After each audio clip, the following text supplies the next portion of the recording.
Whether you're looking for answers to specific life questions or simply hoping to become the best version of you possible, welcome to the Mental Breakdown and Psychreg podcast, where we offer insight, information, and strategies based upon research and years of practice as psychologists. So sit back, have a listen, and get connected with our hosts, Dr. Berney Wilkinson and Dr. Richard Marshall. Today we're going to discuss an article that was published in Volume 1, Section 2. Is that what it would be? Issue 2. Issue 2. Volume 1, Issue 2 of the Psychreg Journal of Psychology. And it's written by Den Relojo, our good friend and founder of Psychreg. Right. And it's on blog psychology. And Den is an expert. He's a blogger. He is. He understands this. Blogger part. Have you ever discussed this with him? I heard he did a talk at the conference in the Philippines that we were at a couple weeks ago. His talk was on blog psychology. Right. And it is a fascinating world. It is. That's, of course, I'm always catching up when it comes. You'd have to agree that quickly. Oh, yeah. Okay. So I'm always catching up on these things, but it's a fascinating world, this whole world of blogs. Yeah. Started in what year? 1994. 1994 was the first blog. So I had no idea that there were blogs or podcasts or any of those things. Yeah. I kept hearing about them, but what in the world is a blog? What does that mean? What does it mean? What does it mean to blog? So But there's a noun and a verb. Yes. Yeah. I'm blogging. You can blog and you can read a blog. You can read a blog. Yeah. So, but what Den talks about in this is a couple of things that we think are important, and that's why we wanted to highlight it today, because it's and I had not thought about it in the structure that he gave it, because there are two sort of categories of blogs, psychology-based blogs. Right. One is more academic, and these are written by individuals with, who are trained, who understand psychology and write about a variety of topics that focus on psychological principles. And then there are sort of popular or general population blogs that are written by individuals who aren't necessarily trained in psychology. Right. That's right. It's like walking into a bookstore and you go to the self-help section. Right. And some of those books are written by recognized experts in the field and others are not. Okay. And it's very difficult to know who's who. If you look at the thing and you find a university affiliation or a college affiliation, then you say, well, at least this person is an academician, or they have credentials, letters behind their name. But not necessarily. I mean, some books are written by actors. Okay, we see self-help. Oprah Winfrey comes to mind immediately, where she is not trained as a therapist or as a psychologist, but offers advice. Okay, and so that's what he's getting at here, is that there are now two types of blogs. Right. The difference is that blogs have become so ubiquitous. Right. They're so common. I mean, anybody can write about anything now. Right. And so you need to be very careful. At least in a book, some publisher had to make a decision about whether or not to publish this thing. That is, was it of sufficient quality and accuracy to publish it? So now the publisher, so the author has some responsibility, now the publisher has some responsibility for determining usefulness and accuracy and legitimacy. Right. With blogs, you take that step away. Right. Blogs can be posted by anybody. Right. Well, and what we're referring to here is the difference between what they refer to as peer-reviewed and non-peer-reviewed. Right. All right. So when you have an article published in a peer-reviewed journal, what that means is that the person or researcher who wrote the piece submitted it to the journal, and other professionals who are experts or experienced in that area read it and make blindly. They don't know who wrote it, and often they don't know who wrote it. Right. And so they read the piece, the manuscript, and they decide whether or not it's worthy of being published, if there are any egregious errors, or if it's too opinionated as opposed to being scientifically based, and those kind of things. So when you get into peer-reviewed journals and peer-reviewed articles, and Psychreg, the Psychreg Journal of Psychology is peer-reviewed, all of the articles published have been through a vetting process. Right. Blogs do not go by that same rules. So anyone can post a blog, and as most of you watching or listening know, many people, as you said, have a blog, and you can go on and you can write anything you want, and you can publish it. That's right. You can. What the internet does now is, and there's a whole other issue about internet access. Right. You know, should we keep it open the way it is? Right. Because this really is a wonderful device where anybody can get on and post whatever you want to post. Right. You know, unfortunately, there's some things that people take issue with, but it's a wonderful outlet for people who do have something to say. Right. It's just that as a consumer, you need to be careful about whether you're reading something that has been peer-reviewed or is just posted. Right. Yeah, so there are, and again, Den differentiates two types of blogs, where he talks about academic psychology blogs and general psychology blogs.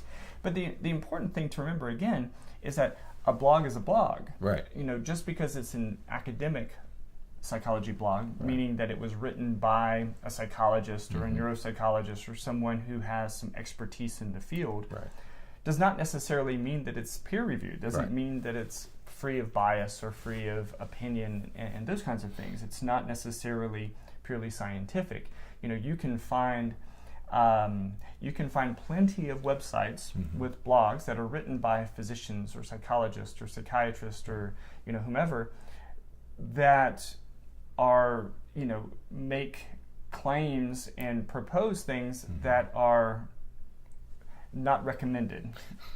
I almost said preposterous. Yeah, that's not what you meant to say. So. Right, but like there was once a site where the physician posted about these vitamins that he sold that he said would cure autism.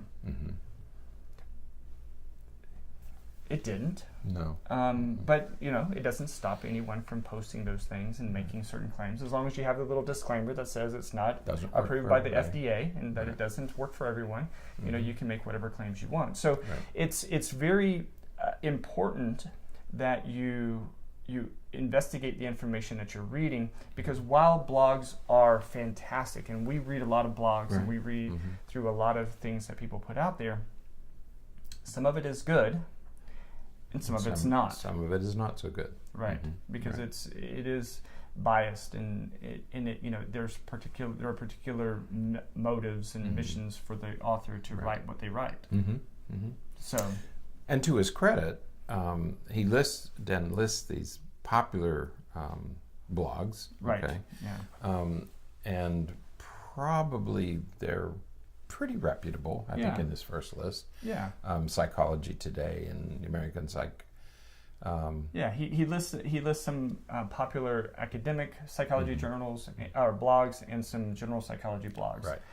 And he of course lists Psychreg as a general psychology. General psychology. Even though a lot of the authors of the blogs posted on Psychreg are psychologists and professionals, but he also lists Psychology Today but the blog is not meant to be a peer-reviewed journal, right? Okay, it's not meant to go through that vetting process. Right. It's a way for example, if I see there was an article published today, another article on blue light, on cell phones, that would be something that I could comment on a blog page. Right. So I could go to my blog page and just write about that. Right. I'm not doing any scientific research on blue light or cell phones, but I'm just expressing my opinion about this particular article. Right. One of the things that Den also mentions here, which is what I mostly appreciate about blogs, is that blogs are written in a manner that most people can digest and completely appreciate. Right. You know, if you're reading, I always remember there was an article published in a journal. So it was a peer-reviewed article published in a journal a couple of years ago, and we received that article, and we started reading it, and it was about ADHD. Right. And we were thinking, okay, so this is going to be something new about ADHD. We couldn't get through. I couldn't get through the first paragraph because I was like, I don't even understand what this person's writing. Right. You know, the challenge with that kind of academic, scientific writing is that depending on the author, they write at a level that is really sometimes difficult to appreciate. And he was talking about some types of neurotransmitters and genotypes and just I wasn't familiar with the genetic vocabulary that he was using. And, you know, of course, all I could think of was, except for another geneticist, how is anyone ever going to understand this? You'd need to have an interest in genetics, brain structure, and ADHD. Right. You would need to have background in all three areas. And that's what he was writing to. He was writing to an audience that had those, and most don't. Most people don't have that level of expertise. Right. But it was funny because you're right. We read the first paragraph and said, what is this guy talking about? Yeah. You know, it's like almost a foreign language. Right. Whereas with blogs, you don't have that. Blogs is different because blogs are written for the general public to, generally speaking, they're written for the general population to public to read and to understand, and that's what I like the most about it, because that's what our whole mission is here at the Mental Breakdown and at Psychreg, is to take that information, that complex paragraph, and put it into words that, you know, hopefully everyone can use, and as long as we can make sense of it, we'll try to help make sense of it for everyone else. That's right, called translational research, and that's what you and I are devoted to, is that translating complex ideas and topics into a language that parents and teachers can understand. Right, absolutely. So I encourage you to read through this article that Den wrote, but also, you know, follow that link and check out the Psychreg Journal of Psychology. There are a lot of well-written, interesting articles that we've published. We published 2 issues last year, and we've already published the first issue for 2018. And check it out. It's really interesting stuff. It's good stuff. And it's written. Again, they're peer-reviewed, but they're written by professionals all over the world. So it's that's really also good because you get that international perspective. Absolutely. So, all right, that's it. It's good. That's it for today. Until next time, stay happy, stay healthy, and forget to be afraid. Thanks for sharing this episode of the Mental Breakdown and Psychreg podcast. Be sure to check out the show notes for links to follow us on Twitter and subscribe to our YouTube channel, where you will find all of our previous podcasts and much more. We would be honored if you would become a patron through patron.com, where any donation you can manage will go to the development and creation of more content. Just visit patreon.com/thementalbreakdown for more information. Thanks again for listening. Have an awesome day, and we look forward to being back in your feed tomorrow morning.